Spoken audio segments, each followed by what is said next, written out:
Bonjour à tous, ici Laurie-Louise Dubé qui vient vous présenter le module 2 de l'intelligence somatique qui sera offert cet automne aux coachs afin d'approfondir l'intégration du système nerveux dans les outils de PNL.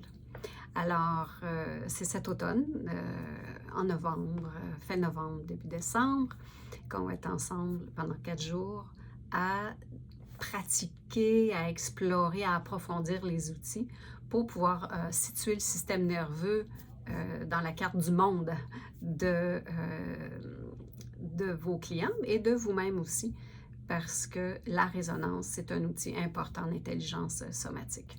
Alors, dans ce module qui va être très pratique, on va s'attarder aux habiletés du client en intelligence somatique et déjà pouvoir ouvrir la lecture des indices que nous offre le corps pour nous permettre de savoir dans quelle partie du système nerveux la personne est présentement, est en train d'aller puiser de l'information. Est-ce que ça ajuste à la réalité de l'instant présent?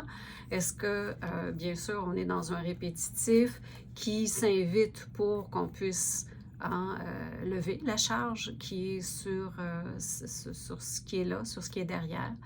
Alors, donc ce travail, c'est un travail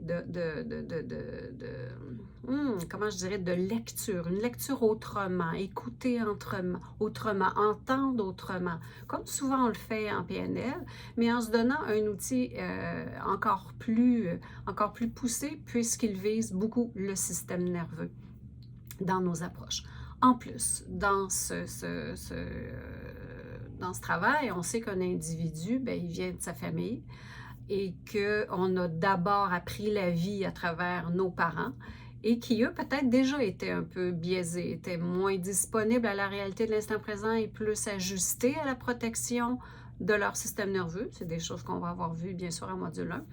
Et là, de pouvoir entrer la lecture de l'empreinte généalogique dans ce travail, puis comment on peut là aussi amener tout simplement juste le petit quelque chose de plus pour pouvoir apaiser, pour pouvoir réguler d'une certaine façon le système nerveux encore un peu plus et faire en sorte que la personne ait accès à toutes ses possibilités, agrandisse sa carte du monde, apaise la charge qui est là, parce qu'un trauma, je le répète, ce n'est pas ce qui nous est arrivé.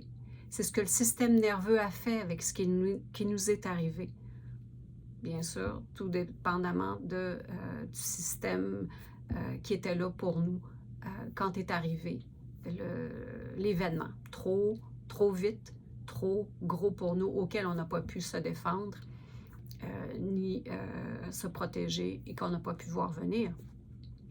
Et dans tous ces mécanismes de survie-là qu'on va naviguer, qu'on va observer, bien sûr, on va se questionner sur le figement, on va se questionner sur une surcharge dans le système nerveux, sur ou l'inverse, une perte de vitalité. On va être à même de pouvoir observer ça et je ne dirais pas jouer avec ça, mais presque dans le sens de les intégrer, de faire en sorte que l'intervention que vous faites tient compte du système nerveux dans votre intervention et tient compte, bien sûr, de l'histoire de la personne. Mais bien sûr, ce qui nous intéresse, nous, c'est la méta-histoire, c'est-à-dire l'histoire derrière l'histoire. L'histoire qui prend toute la place dans l'histoire de la personne. Alors, je vous convie à ce travail qui est un d'agrandissement, qui en est un d'approfondissement, parce que le système nerveux, bien sûr, c'est au-delà d'un vouloir. C'est lui qui nous pense, c'est lui, à travers sa survie, qui est très rapide et qui fait en sorte que peut-être on a une vision, une vie un peu plus limitée que celle auquel on a droit. Alors, un plaisir de vous rencontrer, bien sûr, et puis à la prochaine. Au revoir.